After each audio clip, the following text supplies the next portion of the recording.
2021년 3월 16일 화요일 여러분들과 다시 한번 말씀을 나누게 된 것을 참으로 기쁘게 생각합니다.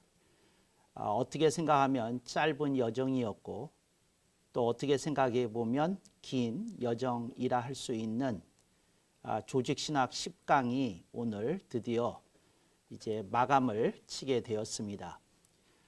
제가 여러분들에게 말씀드린 대로 제가 이번에 강의한 시리즈는 제가 저술해서 원고를 작성해 놓은 책의 3분의 1 분량이다 이렇게 말씀을 드렸습니다. 제가 전체적으로 책의 분량을 한 700페이지 이제 이렇게 될 것으로 생각이 되는데 그것이 이제 한 30강 정도로 이렇게 체제가 짜여져 있습니다. 그 가운데 여러분들은 어찌 됐든 이제 3분의 1 분량을 오늘까지 들으시면 이제 이렇게 채우시게 되는 겁니다. 그 1번서부터 10번까지 그 순서가 책의 순서와 같습니까? 앞부분은 좀 같은데 이제 제가 뒷부분에 조금 그 아주 뒤에 있던 거를 조금 끌어당긴 것이 있습니다. 원래 10강에는 그러니까 제가 기획했던 책의 10강에는 다른 내용이 있는데 오늘 10강에 끌어들인 건 오늘이 그 여러분들하고 말씀을 나누는 시리즈의 마지막인 것을 감안해서 또 여러분들 중에 상당수 사역자들이 선교사인 것을 감안해서 선교사 콘텐츠라는 제목을 가지고 이제 여러분들과 말씀을 나누려고 합니다. 제가 어떤 것을 이렇게 다룰 때에 굉장히 깊고 넓게 이렇게 파고드는 쪽입니다. 그래서 예를 들어서 이제 선교 신학 혹은 미시올로지 선교학이라고도 하는데요. 이제 선교 신학이나 선교학에서 얘기하는 이제 이론들을 들여다보고 또 선교하시는 선교사 반드시 한국인 선교사만 아니라 다양한 그 선교 그 사들의 그 사역 그리고 또 세계에서 펼쳐졌던 기독교회의 확장사 뭐 이제 이런 것들을 이제 면밀히 이제 들여다보면서 저는 그 선교학의 이론을 이렇게 확 그렇게 전반적으로 그 혁신이라고 그래야 될까? 하여튼 리노베이션을 시키지 않으면 안 되겠구나 하는 것을 저는 개인적으로 그냥 그렇게 느꼈어요. 다른 분들이 이제 그런 생각을 가지고 좀 접근했으면 좋았지 않을까 하는 생각을 한 것이지요. 학자들 중에 이런 사람들이 있습니다. 새로운 어떤 이론을 제기하는 것을 통해서 자신의 존재감을 확인하고 싶어 하는 사람들이 있어요. 이제 이런 걸 신학자들이 쓰는 용어로 호사가라고 그럽니다. 호사가라고 하는 말은 뭐냐면 뭔가 듣지 못했던 것, 뭔가 새로웠던 것을 제시하기를 좋아하는 사람을 이제 호사가라고 그럽니다. 근데 이 호사가라는 말 속에는 맞든지 틀리든지 상관없이 뭔가 새로운 이론을 제기하는 것으로 자신의 학문적인 입지를 좀 확보하려는 그런 사람들이 있다. 이제 이거 여러분들이 기억하고 그 사람들은 이제 호사가라고 부르는데 제가 먼저 결론부터 말씀드리면 저는 호사가는 아닙니다. 그러니까 제가 어떤 걸 새로운 걸 추구하기 위해서 낸 게 아니고 제 경우는 기존에 있던 이론이나 또 기존에 축적된 어떤 시스템에 불만 내지 이의를 강하게 느껴서 어떤 것을 이제 이론적으로 형성하는 사람이다. 또 실제적인 것으로 이제 점검도 제 나름대로는 해보고요. 제가 임도현 목사님, 이스라엘 선교사님을 만났을 때 제가 잠깐 이제 임도현 선교사님과 어떤 비밀스러운 얘기를 했어요. 그때 마침 우리 조 목사님이 화장실에 가셔가지고 잠깐 늦게 오셨어요. 만나는 시간에. 그래서 그때 잠깐 둘이 얘기할 시간이 있어서 무슨 얘기를 했어요. 근데 무슨 얘기를 했느냐 하면 이스라엘 선교에 대해서 제가 아주 중요시하는 어떤 얘기를 한 5분에게 간략하게 얘기했어요. 근데 그때 이제 임도연 선교사님이 들었을 때에 이분이 그 제가 말한 내용이 옳다면, 가정법입니다. 옳다면 임도연 선교사님이 긍정했다 안 했다를 떠나서 즉 했다면 임도연 그 선교사님은 아는 거죠. 이분이 오랫동안 이스라엘을 들여다봤구나. 이분이 오랫동안 이스라엘에 대해서 선교에 대해서 기도해 왔구나. 이분 나름대로 어떤 것이 있구나 하는 것을 느꼈을 겁니다. 그러니까 그 제가 한 말이 휴지통에 들어갈 말이 아니라는 전제로 이제 그런 걸 느끼게 하면서 어떤 걸 얘기를 했거든요. 그러니까 제가 GMSC 이제 순례를 이제 앞으로도 조금 해보려고 그러는데, 여러분이 만나면, 저를 만나면 제가 의외로 여러분들의 교회나 선교지에 대해서 많이 아는 느낌을 받을 거예요. 왜 받느냐? 기도해 오고 연구해 왔으니까요. 그러니까 무슨 피상적으로 직감이나 직관을 가지고 하는 얘기가 아닙니다. 근데 그 내용을 들어보면 본인들이 알 테니까요. 그래서 여러분들이 그런 거를 깊고 넓게, 이게 무슨 소린가요? 깊고 넓게 여러분들이 이제 공부한다는 게 무슨 의미인지 그런 걸 좀 생각해 보고 그러면 여러분들이 무엇을 알지 않을까 이렇게 생각이 되어집니다. 그 선교사 콘텐츠라고 그랬는데, 그 이전에 제가 갖고 있는 선교학 이론이 있어요. 근데 제가 가끔 그런 제 마음의 포부를 말씀드렸지 않습니까? 코로나가 지나간 다음에 한 3박 4일 정도 뜻 있는 분들과 선교사들과 함께 우리가 컨퍼런스를 하면 좋겠다. 그래서 여러분들은 단단히 준비하고 와서 제가 나누어준 숙제도 좀 해야 되고 또 대답도 해야 되고 또 그러면서 여러분들이 그 생각하고 있는 이론이나 반론도 제기하고 그러면서 우리가 선교학 이론을 다시 정립하면 좋겠다. 그런 제 포부를 말씀드렸어요. 그래서 그 선교학 이론에서 그러니까 이게 1단계, 2단계, 3단계 이렇게 하면서 이제 그 선교학 이론만 가지고 한 6번에 제가 어떤 이론을 제시하는 게 있는데, 그 중에서 중간에 있는 거를 딱 꺼내서, 그러니까 앞뒤 그 없이 이제 오늘 마지막 강의니까 선교사에 대한 얘기를 하나 던져주고 가야 되겠다 해서 꺼내는 거니까, 여러분들이 이 앞이 없을 거라고 생각하시면 안 되고 뒤가 없을 거라고 생각하시면 안 되고 이건 한 5, 6강 중에서 중간에 있는 거를 딱 끄집어낸 거다. 이제 이렇게 생각하시고 들으시면 좋겠다. 그래서 이게 선교사 콘텐츠입니다. 오케이. 선교사 콘텐츠라고 하는 말은 선교사라는 말하고 콘텐츠라는 말하고 합쳐놓은 말입니다. 이제 콘텐츠가 뭐냐? 한국말로 가장 쉽게 이제 번역하면 내용 내지 내용물이 됩니다. 가장 쉽게 번역하면 내용 그리고 내용물 이렇게 됩니다. 그래서 선교사, 내용, 선교사, 내용물 뭐 이제 이렇게 번역이 되겠죠. 그런데 이게 무슨 말이냐면 선교사 한 사람 한 사람이 독립된 콘텐츠 그 자체다. 그 얘기를 하고 있는 겁니다. 그러니까 여러분 한 사람 한 사람이 독립된 선교라고 하는 일에 관련된 여러분 나름대로의 소프트웨어를 갖고 계신 분이다. 그 얘기를 하려는 겁니다. 그런데 저는 이제 그래서 그게 여러분들 자신을 보셔야 되는데 그게 여러분들 소프트웨어예요. 여러분들 콘텐츠예요. 그런데 여러분들이 그 선교사로서 이걸 생각해 본 일이 있어야 돼요. 근데 제가 죄송하게도 여러분들은 저 같은 신학자를 만나본 경험이 없을 거예요. 그래서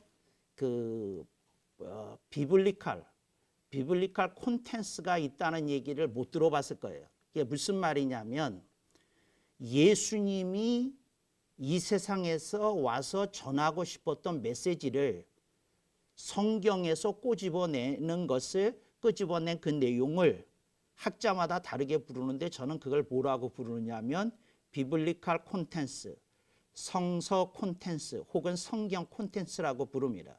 그러니까 이제 누구든지 예수님에 대해서 얘기할 수 있잖아요. 나는 예수님이 혁명가라고 생각해요. 나는 예수님이 레디컬하다고 생각해요. 급진주의자라고 생각해요. 이렇게 말할 수 있잖아요. 또 나는 예수님이 아나베프티스트처럼 평화주의자라고 생각해요. 그럴 수 있잖아요. 그런데 이제 각자 다른 얘기를 하기 때문에 성경을 통해서 검증하고 입증하는 수밖에 없거든요.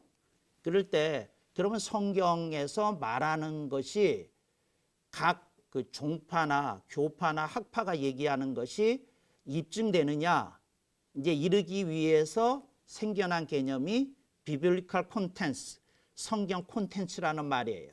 그러니까 성경 콘텐츠가 있다. 우선 그건 여러분들이 이제 이해가 될 거야. 그래, 성경 속에 예수님이 하시고 싶었던 메시지가 충분히 있지. 그게 이제 성경 콘텐츠입니다.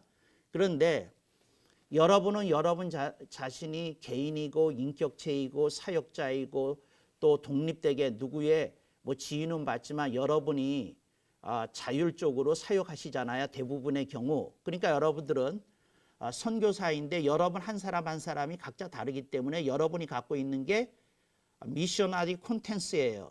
근데 저는 뭐를 얘기하고 싶으냐면 여러분이 갖고 있는 each and every one of you, 여러분 한 사람 한 사람이 갖고 있는 그 미셔너리 콘텐츠가 비블리컬 콘텐츠라고 하는 자부심은 어디서 나온 거냐고 묻는 거예요. 저는 이게 어디서 나온 거냐, 이제 그걸 얘기하려면 이래야 되거든요.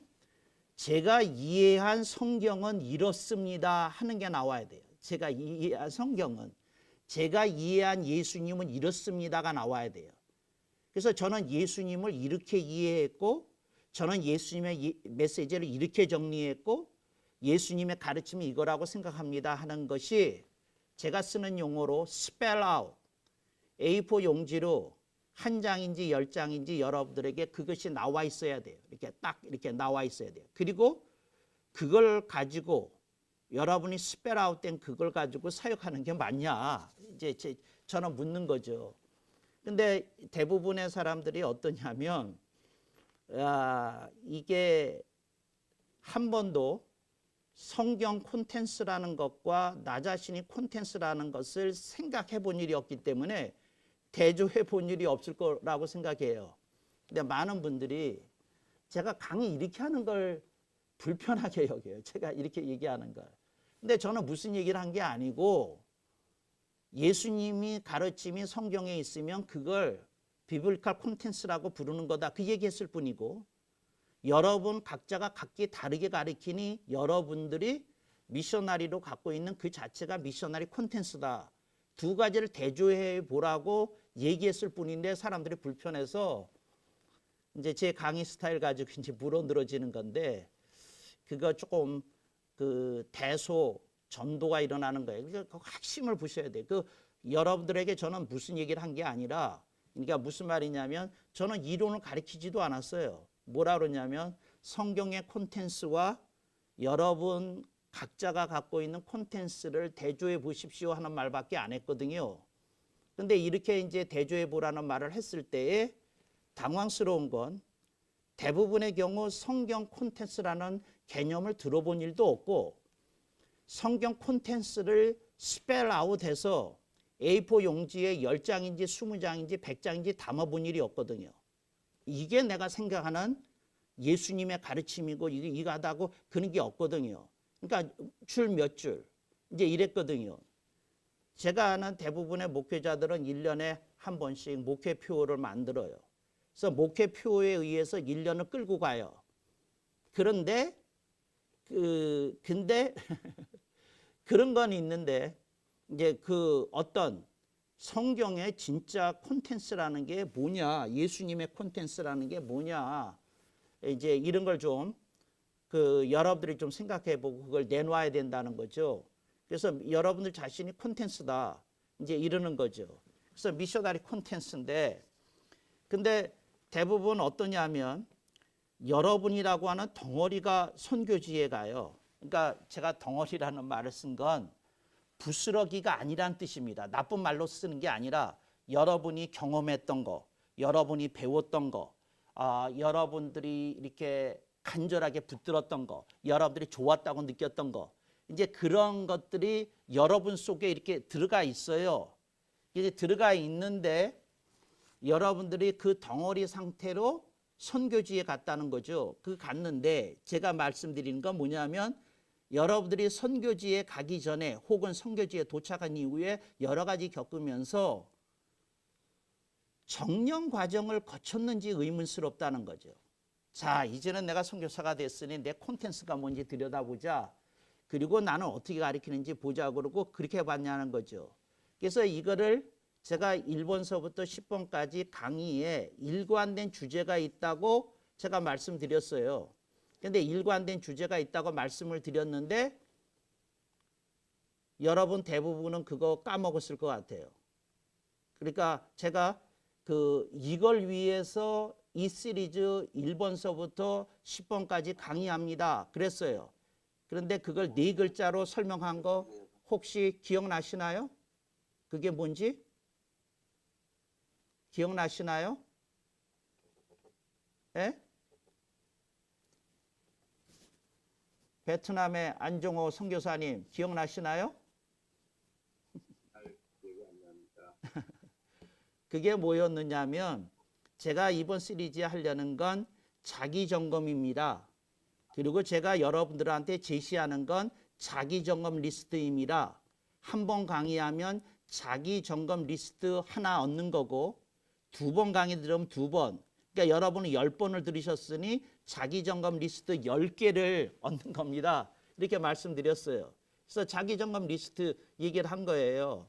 그러니까 자기 점검 리스트를 던졌고 사실은 여러분들이 가끔씩 제가 제 개인 이론입니다 얘기를 했지만 그건 극소수고 저는 그냥 던졌을 뿐이에요.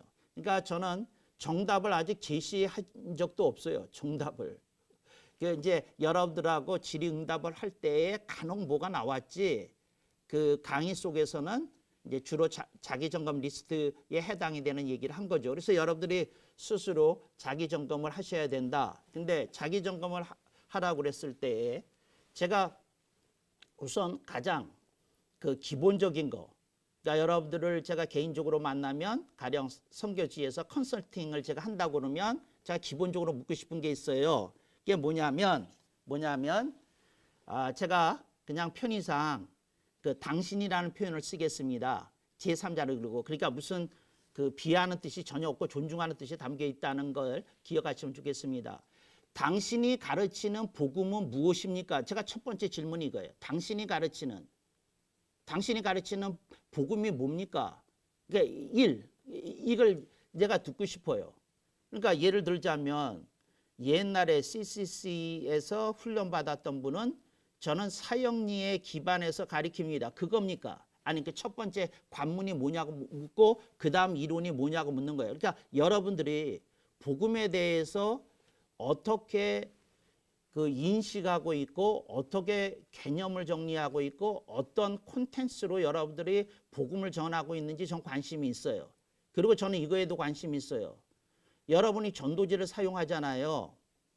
그런데 전도지 사용하기 전에 여러분이 생각했어야 될 게 있어요. 그게 뭐냐면 이 전도지에 담겨져 있는 콘텐츠가 내가 말하려고 하는 복음 콘텐츠와 일치하느냐 그건 보셔야 돼요. 그러니까 왜냐하면 사역자마다 자기가 가르치는 복음의 강조점이 다를 수 있거든요. 그러니까 아무 전도지나 모든 전도지는 훌륭합니다. 이걸 오해하지 마시길 바래요. 그런데 내가 조금 강조해서 이렇게 하고 싶은 것과 다를 수 있잖아요. 이제 그건 점검해야 된다는 거죠. 그런데 오케이. 그러니까 여러분들이 가르치는 복음이 뭡니까? 그래서 그것도 묻는 거예요. 복음에 대해서 스펠 아웃된 A4 용지로 4장이 있습니까? 10장이 있습니까? 그 복음에 대해서 제가 묻는 거예요. 그러니까 복음 어떻게 가르치십니까? 근데 이게 대부분의 경우 스펠 아웃된 문서가 없어요. 대부분의 경우. 복음을 평생 가르쳤는데 스펠 아웃된 복음이 없어요. 근데 이걸 제가 어떻게 받아들여야 되는지 모르겠어요. 그러니까 1번에서 걸려요. 1번에서. 그러니까 그 복음 콘텐츠가 있어야 돼요. 그리고 거기에 여러분들이 예를 들자면 이렇잖아요. 우리가 어떤 사람을 만났어요. 복음을 증거할 때에 내가 1, 2, 3, 4가 있을 거 아니에요. 이 사람을 1시간 안에 가르쳤을 때 가르칠 내용, 그 다음에 이 사람이 복음을 영접하고 교회를 나온 다음에 가르쳐야 될 복음의 내용이 따로 있잖아요. 그런데 그런 내용에 대해서 여러분들이 순차적으로 프로그레시브하게 여러분들이 정리된 게 있느냐, 그 스펠 아웃된 거 1, 2, 3, 4 그거 묻는 거예요. 근데 이런 게 없으면 제가 이렇게 얘기해요. 여러분은 감히 이제 이런 것 때문에 또 상처받는다는 분들도 있어요. 여러분은 감히 복음을 제대로 가르쳤다고 말하면 안 돼요. 그러니까 여러분들이 가르치는 콘텐츠를 스펠 아웃된 게 여러분 눈앞에 없는데 내가 복음을 제대로 가르쳤다고 어떻게 얘기했냐고요. 상황 따라 임기응변식의 복음을 가르쳤겠지. 그러니까 복음이라는 게 그렇게 체계 없이 가르쳐도 되는 거냐? 그걸 여러분한테 도전하는 거죠. 그런데 참 안타까워요. 이제 이게 하나. 오케이. 넘버 투. 넘버 투는 뭐냐면 이거는 조금 더 심각해요. 조금 더 심각하다는 말은 무슨 말이냐면 이게 이렇게 제가 한숨부터 나오는데 이게 뭐라고 그래야 되나? 하여튼 복잡다단해요. 그게 뭐냐면 당신이 가르치는 성경은 무엇입니까? 예요. 당신이 가르치는 성경은 무엇입니까? 넘버 투. 여러분들이 성경을 가르치는데 제가 잘 묻겠어요. 자, 봐요. 여기 봐요. 성경을 가르치는 것에 대해서도 스펠아웃이 있어야 돼요. 스펠아웃이 있어야 된다는 건 뭐냐면 나는 성경을 가르칠 때 넘버 원 이거부터 가르칩니다. 넘버 투 이거부터 가르칩니다. 넘버 쓰리, 넘버 포, 넘버 파이브, 넘버 식스 이런 얘기 하지 마세요. 무슨 얘기 하지 마냐면 우리 교회에 오면 성경 가르치는 무슨 클래스 있다는 얘기 그런 얘기 하지 마세요. 왜 얘기하지 말냐면 제가 듣고 싶은 얘기는 성경 클래스가 있다 없다. 성경 클래스가 없는 교회가 어디 있어요? 다 있지. 성경을 안 가르치는 목회자가 어디 있어요? 다 가르치지. 성경을 안 가르치는 선교사님이 어디 있어요? 다 가르치지. 그 얘기가 아니라 여러분이 생각했을 때 내가 이 사람한테 성경을 가르칠 시간이 10시간이 있다. 그러면 그 10시간밖에 없다고 생각하면 가장 중요한 1, 2, 3, 4, 5, 6, 7, 8, 9, 10 이렇게 10가지가 나와야 되는 거거든요. 그 두꺼운 책 말고 10가지. 근데 그거 스펠아웃 된 사람을 난 아직 못 만나봤어요. 목회자 중에. 그러니까 자기 교회 가리키는 두꺼운 어떤 TBC 교재를 제시했지. 무슨 교재를 제시했지. 성경에 대해서 가장 핵심적으로 알아야 될 10가지 뭐예요? 그러니까 그 10가지가 뭐냐? 그렇게 묻는 거죠. 10가지. 뭐예요? 그 콘텐츠, 스펠아웃 된 걸 저는 듣고 싶다는 거죠. 근데 그 콘텐츠가 대부분 경우 없어요. 없어. 예를 들자면 제자 훈련을 하지 않습니까? 제자 훈련 때 기도도 가르치고 찬양도 가르치고 봉사도 가르치고 또 전도도 가르치고 다양한 게 있지 않습니까? 저는 지금 제자 훈련에 대해서 물은 게 아니고 바이블, 또 홀리 바이블 그 성경 자체를 10시간이 주어졌다고 생각했을 때 이 사람이 앞으로 성경을 읽을 때마다 이걸 기억해 주면 좋겠다는 10가지가 뭐냐고요. 그 10가지 스펠 아웃.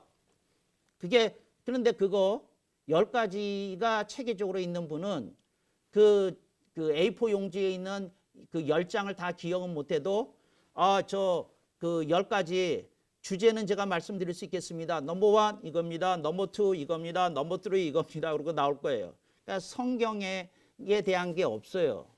그래서 지금 어떠냐면 한국 교회나 이건 미국 교회나 유럽 교회도 마찬가지예요.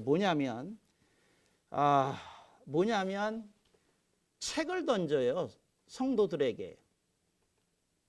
에센셜한 펀더멘털한 메시지를 가리키는 게 아니라 그 책을 던져요. 교과 과정을 던져요. 그런데 그러면 어떤 일이 벌어지는지 말씀을 드리겠어요. 뭐냐면 성경을 십독을 했어요. 그분한테 묻기를 성경에서 깨달은 거 10가지가 뭐냐 하고 물어보면 본인이 성경의 어떤 대목에 걸려서 큐티하다가 은혜 받은 그 구절이 나오는 거지, 성경 전체를 관통하는 어떤 메시지 10개가 나오는 건 아니에요. 근데 목회자들도 성경을 관통하는 10대 메시지가 뭐지? 아니, 그러니까 성경 자체를 가르칠 때 그 가르쳐야 될 메시지가 뭔지 이제 그거에 대해서 좀 생각을 해보고 그래야 되는 거죠. 그래서 저는 성경 중요하신 게 뭡니까? 이렇게 얘기를 했어요. 근데 이것도 또 다를 거예요. 근데 여러분들이 대부분 가르칠 때 어떻게 가르치냐면 성경 자체를 안 가르쳐요. 제자 훈련에 덧씌운 성경을 가르쳐요. 그 다음에 큐티 훈련에 덧씌운 성경을 가르쳐요. 성경 자체를 안 가르쳐요. 성경 자체를. 그래서 성경을 10독 아니라 100독을 해도 성경에 대한 게 없어요. 없어. 그거 없어요. 자, 그 사모 이름이 어떻게 되지? 이순실 사모인가? 그 누구? 성경이 익히네 아시나요? 성경이 예? 예, 이해실 사모님. 성경이 읽히네 이제 그랬잖아요. 그랬는데 제가 그 성경의 흐름을 이해하는데 굉장히 좋은 프로그램이더라고요. 저도 유심히 배웠어요. 그런데 배우고 났어요. 제가 묻겠어요. 성경에서 그 프로그램을 배웠어요? 10가지가 뭐예요? 아니, 성경 이거 배웠다고요. 근데 10가지가 뭐예요? 그러니까 성경을 읽을 때에 이렇게 성경을 바라보고 이렇게 성경을 사용해야 됩니다 하는 10가지가 뭐예요? 큐티 말고 뭐예요? 이거 관통하는. 근데 이제 하여튼 이제 이런 걸 여러분들한테 제시하는 거죠. 넘버 3. 제가 그 선교사 콘텐츠에서 이거 이제 심각하게 생각하는 것 중에 하나가 뭐냐면, 당신이 가르치는 교회는 무엇인가? 교회를 어떻게 가르치세요? 교회론을. 제가 오카노 목사님이 살아 계실 때, 저분이 더 연세 들이시기 전에 내가 가서 한번 직접 강의를 들어야 되겠다 그러고, 제가 사랑의 교회 수양관에 가서 제자 훈련에 참여했어요. 근데 그 제자 훈련도 제가 3년 벼러 가지고 갔네요. 그게 뭐냐면, 접속할 때요, 제가 2년은 실패했어요. 뭐냐면 컴퓨터를 키고 한 10분 안에 끝나더라고요. 그 접속이. 제가 했던 그 시절은, 요즘 시절은 모르겠어요. 그래가지고 그거 3년 차에는 컴퓨터를 접속 시간 1시간 전서부터 켜놓고 대기하고 뭐 이래가지고 빠르게 움직여가지고 이제 거기 갔어요. 가서 오카노 목사님 강의를 듣는데, 유명한 광인론 강의도 제가 듣고 그러는데, 오카노 목사님이 광인론 앞서서 강의하시면서 교회론에 대해서 얘기하시는 게 있어요. 그런데 이런 말씀을 하시더라고요. 뭐라고 그러시냐면, 자신이 카톨릭 신학자 한스 킹의 교회론이라는 책을 읽고 엄청난 충격을 받았다. 그래서 자기가 세운 교회론은 한스 킹을 만나기 전과 후로 나누어진다고 말씀하셨어요. 근데 이게 오카노 목사님한테만 해당되는 얘기일까? 그러니까 뭐를 깨달았다고 말씀하셨느냐면, 자신이 교회론이 정립이 안 돼 있다는 걸 한스 킹의 교회론을 읽으면서 깨달으셨대요. 안 돼 있었다는 걸. 그 교회론 자체가 이렇게 굳건한 체계로 목회자나 설교자의 가슴 속에 있어야 되고, 그리고 그런 그림 속에서 교회론 자체를 성도들에게 가르쳐야 된다는 사실을 본인은 몰랐고, 본인은 복음을 가리키고 성경을 가리키면 충분한 줄로 생각을 했다. 그런데 교회 자체를, 이게 주님이 기뻐하시는 교회의 모습이고 교회는 이래야 된다는 걸 가르쳐야 된다는 걸 본인이 조금 이렇게 뭐라 그러나 이렇게 그 중요성을 간파하지 못했었다. 이제 이 말씀을 하셨어요. 여러분의 교회론은 뭡니까? 근데 여러분들의 교회론이 까딱 조심하지 않으면 전도론의 연장인 교회론에 서 있어요. 전도의 연장인 교회론. 전도의 연장인 교회론이라는 게 뭐냐면, 안 믿는 사람에게 복음을 증거해요. 그 사람이 예수님을 구주로 그 신앙 고백을 하고 영접을 하고 그리스도인이 되게 세례를 받게 하고 교회에서 신앙생활을 하게 하고 제자 훈련을 시켜서 그 사람이 가치관이 변하게 하고 차츰 직분자로 키워가는 이런 프로세스예요. 그런데 그 프로세스 중에 교회는 이런 거다 하는 것이 초장에 그리스도인에게 가르쳤어야 되고 제시되었어야 된다는 걸 오카노 목사님은 느꼈다는 거죠. 그래서 저는 묻는 거예요. 여러분이 가르치는 교회로는 스펠 아웃, A4 용지로 몇 장 쓰면 어떤 겁니까? 이제 가장 그 대표적인 그런 얘기입니까? 교회는 예비하는 공동체입니다. 그 전도하고 선교하는 공동체입니다. 봉사하는 공동체입니다. 뭐 이런 교회론입니까? 그렇지 않으면 그걸 비하는 게 아니라, 지금 그걸 몰라서 오카노 목사님이 말씀하셨겠어요? 근데 정말 교회라는 게 뭐냐는 거에 대한 그 뼈저린 성찰이 없었다. 이제 그걸 말씀을 하셨던 건데, 저는 여러분에게 여러분들이 선교지에서 세우는 교회라는 것에 대해서 고민을 하고 그랬을 때 이게 주님이 기대하시는 교회다. 근데 여러분이 제시하는 그 교회론이 그 교회론이라고 하는 울타리에 갇혀 있을 또 가능성도 많아요. 전도론에 갇혀 있든지 하여튼 그럴 가능성이 있어요. 그런데 그 교회의 그 어떤 신행에 갇혀 있을 수 있다는 거죠. 그러니까 뭐냐면 교회 공동체에게만 적용될 수 있는 어떤 교회를 가르친 건 아닌지, 그거에 대해서 좀 생각해 볼 필요가 있다. 이런 거죠. 그 다음에 이건 제가 늘 가르치는 건데, 제가 제 제자가 그 필리핀에 한 분 가 있어요. 정윤관 선교사라고. 이분이 그 필리핀으로 떠나가기 전에 20년도 더 된 얘기네요. 떠나기 전에 내가 만났을 때 이제 몇 가지 얘기를 해줬는데, 그때 그 필리핀에 가야 된다는 그 압박과, 그리고 그 이렇게 뭐 이삿짐 정리해야 되고 뭐 해야 되고 하여튼 복잡한 게 많지 않습니까? 그래서 그 제가 이렇게 좀 이렇게 뭐죠? 강조하면서 하는 메시지가 이렇게 어크로스, 이렇게 그분의 가슴 속에 이렇게 심어졌는지는 모르겠어요. 근데 그때 내가 했던 말 가운데 뭐가 있었느냐면, 교회가 사회론을 가르쳐야 된다. 교회를 가르치고 사회를 가르쳐야 된다. 그런 얘기를 했어요. 교회를 가르치고, 이제 여러 가지 얘기했지만 사회를 가르쳐야 된다. 그런 얘기를 했어요.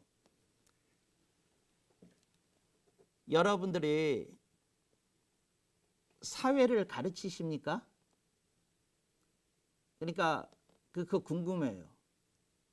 그 사회를 가르치시냐고요. 사회를. 지금 그 한국 교회는 그 이렇게 교회 문법에 갇혀 있는 부분이 있어요. 그래서 어떻게 하느냐면, 사회라는 실체를 무의식적으로 거부해요. 사회라고 하는 실체를. 그래서 사회라는 실체를 무의식적으로 거부하고 거기다가 무슨 개념을 교인들에게 심어줬느냐 하면 세상론이라는 걸 갖다 놨어요. 세상론이라는 걸 갖다 놨어요. 사회론이 아니라 세상론을 갖다 놨어요. 근데 그 세상론이라는 게 뭐냐면 세상은 언제나 더러워요. 세상은 언제나 죄악의 관영이에요. 세상은 언제나 타락되어 있어요. 세상은 언제나 교회의 관계가 불편해요. 세상은 언제나 교회를 오염시키고 변질시킬 수 있는 어떤 거대한 세력이에요. 근데 이런 의미의 그 세상론에 입각해서 이렇게 그 교회 바깥에 그 세계를 가리켰지 사회라고 하는 실체로 바라보면서 그걸 가리켰냐. 그래서 제가 묻는 건 여러분의 그 미셔너리 컨텐츠 중에 소시올로지, 사회론이 있냐 묻는 거예요. 사회론이 있냐. 그런데 그 사회론 가리키기 전에 쌍벽을 이루는 교회론이 있느냐, 에클레시올로지가 있느냐, 그걸 묻는 거예요. 교회론을 가리키고 거기에 아울리게 사회론을 가리키냐. 이건 제 이론이에요. 그러니까 제가 그 상당히 많은 교회신학책을 봤는데 그 교회론에 이어서 소시올로지, 사회론을 가리키는 그 책은 아직 못 봤어요. 근데 이걸 가리켜야 되거든요. 사회를 어떻게 해석하고 사회에서 어떻게 살아가야 되고 뭐 해야 되는 데서 가리켜야 되거든요. 이게 그 한국 교회가 사회적인 영향력을 잃게 하는 그 이렇게 중요한 단초가 됐다. 저는 그렇게 생각해요. 여러분 달리 생각할 수 있습니다. 그래서 참 안타깝다. 그러면 잠깐 멈춰서 생각할 거는 이거예요. 제 견해다 하고 말씀드리는 건 그 여러분의 판단은 다를 수 있기 때문에 그렇죠. 그게 뭐냐면 지금 대부분의 목회자나 미셔너리들이 가리키는 콘텐츠 가지고 사역을 하시면 제 개인적인 견해예요. 그냥 한국 교회가 이식될 뿐이에요. 근데 그 한국 교회가 뭐냐? 한국 교회가 갖고 있는 장점이 여러분 선교지에 미션 필드에 심어질 거예요. 근데 한국 교회에 있는 폐해점이 나타날 거라는 거예요. 그랬더니 누가 손을 들고 이렇게 질문할 수 있을 것 같아요. 그런 교수님, 그 한국 교회가 갖고 있는 폐해 중에서 한 가지라도 거론해 주시죠. 그게 뭐냐면 한국 교회와 같은 교회가 심어지면 어떤 일이 벌어지느냐면 선교의 열정이 있고 기도의 열정이 있고 예배의 열정이 있는 교회는 심어질 거예요. 그런데 미안해요. 저는 이렇게 발언한다는 게 상당히 부끄럽고 안타깝고 주님께 죄송해요. 그게 뭐냐면 사회 범죄율은 떨어지지 않을 거예요. 그러니까 예수 믿는 사람이 아무리 늘어나도 사회 범죄율은 떨어지지 않을 거예요. 그러니까 교회 성장률과 사회 범죄율의 증가가 언제나 나란히 가요. 언제나 나란히 가요. 그러니까 교인이 늘어나면 사회 범죄율이 강화가 돼야 되는데 이 강화가 안 일어나요. 강화가 안 일어나요. 그래서 제가 미셔너리 콘텐츠를 보라고 얘기한 거예요. 한국 선교사가 가면 한국 교회가 세워져요. 제가 말하는 건 코리안 스타일 처치가 생겨난다 그 말이에요. 그런데 이거는 유로피안 미셔너리가 가면 유럽 피한 처치가 생기는 것과 똑같아요. 근데 그 결과는 뭐냐? 사회 영향력은 눈에 띄게 별로 나타나는 게 없어요. 눈에 띄게 나타나는 게 없어요. 근데 왜 그러냐? 저는 조직신학자로서 이런 얘기를 하는 거죠. 교회론을 가르쳤지 언제 사회론을 가르친 일이 있냐? 구원론을 가르쳤지 언제 윤리론을 가르친 적이 있냐? 구원론을 가르쳤지 언제 복음론을 가르친 일이 있냐? 이렇게 되묻는 거예요. 이렇게 되묻는 거예요. 여러분은 아세요?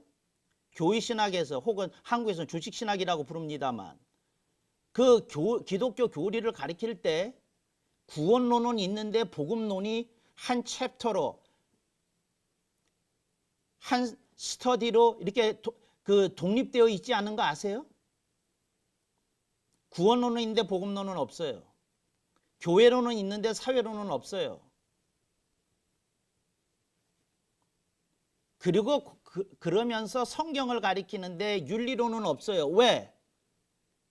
윤리를 가리키면 가리킬수록 왠지 율법주의 성향이 생길까봐 그 두려워하는 그 복음주의 영향 때문에 윤리론이라는 과목 자체가 없어요. 그 섹션이 없어요. 그 섹션이. 그게 현실이다.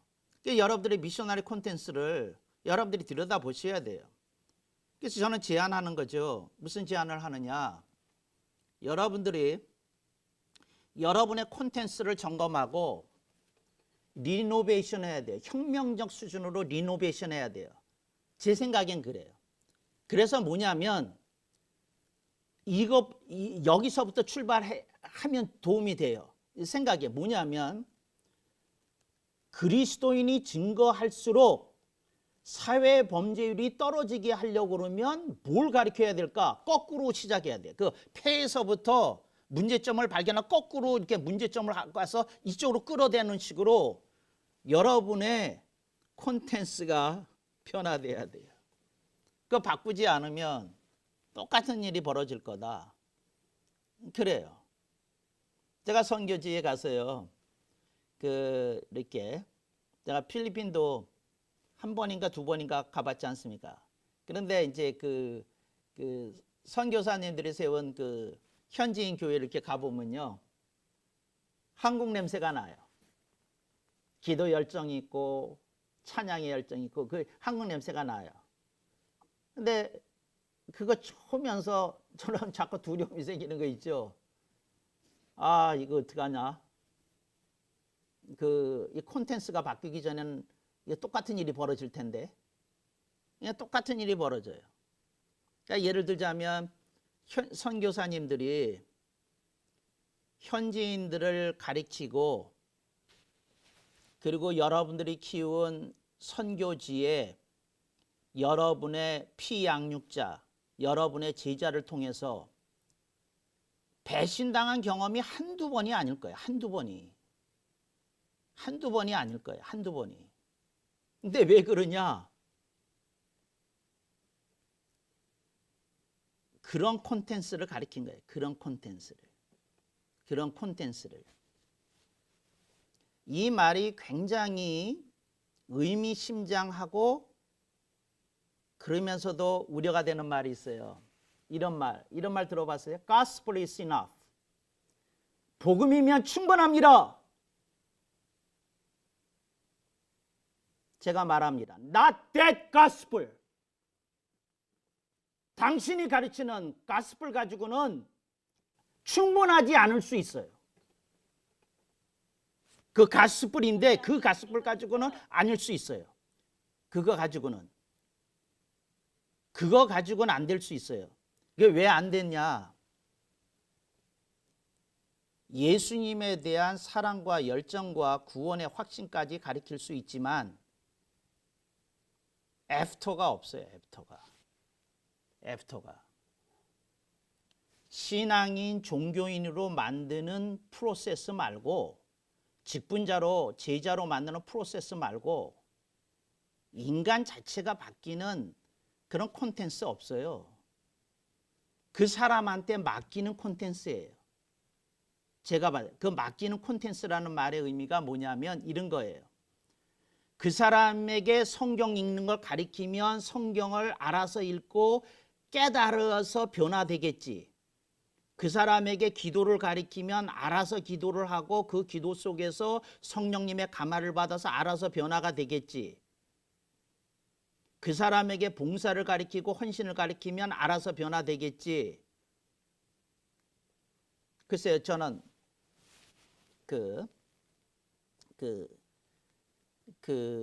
너무 가슴 아픈 얘기를 제가 선교지 가서 많이 들었거든요. 그 선교사님들로부터. 근데 이렇게 흐느껴 울었던 사람들이 있어요. 내가 뭘 잘못했을까요? 어디서 내가, 그분이 물었던 말이 이게요. lacking. 내가 뭐가 lacking 때문에 이런 일이 왔을까요? 그분은 그렇게 말하면서 울더라고요.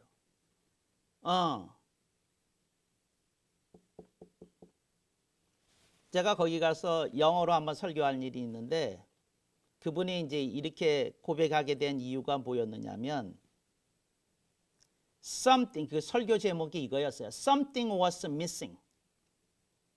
뭔가가 빠져 있었다. 그래서 자동차 고장이 나듯이 우리가 사람들을 훈련하고 가르칠 때에 something이 missing하면 something happening이 일어날 거다. 그런 설교를 했어요. 이게 something이. 그래서 여러분들이 여러분의 failure로 실패를 통해서 mistake를 통해서 배우지 않으면 안 된다. 그래서 여러분들이 뭐를 저거 했을 때 그 결과를 가지고 다시 보기를 Where was I lacking? 내가 결핍되어 있던 쪽이 무엇이냐 그러고 찾아야 되거든요. 그거 이렇게 생각해야 된다는 거죠. 그 생각 그걸 고민하도록 이제 그랬던 거죠. 그 2분만 더 얘기하고 마치겠어요.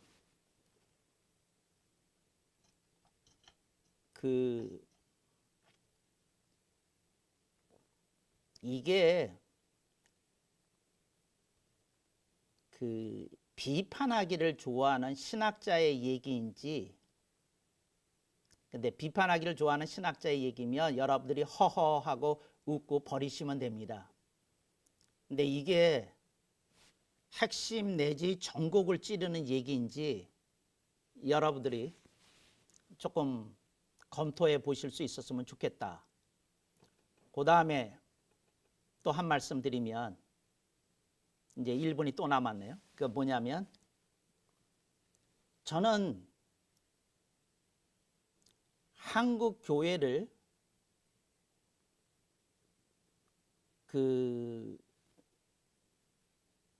혐오하는 입장에서 비판하는 사람들하고는 달라요. 저는 한국 교회를 굉장히 자랑스럽게 생각하는데 한쪽 부분이 굉장히 마음을 아프게 해요. 그 부분에 대해서 얘기하는 거죠. 그런데 어떤 분이 그렇게 이제 제가 강의하는 걸 듣고 그렇게 느꼈다면 그분의 의견이니까 뭐 별로 반론을 제기하고 싶은 생각 없어요. 그분이 그렇게 판단하신 거니까.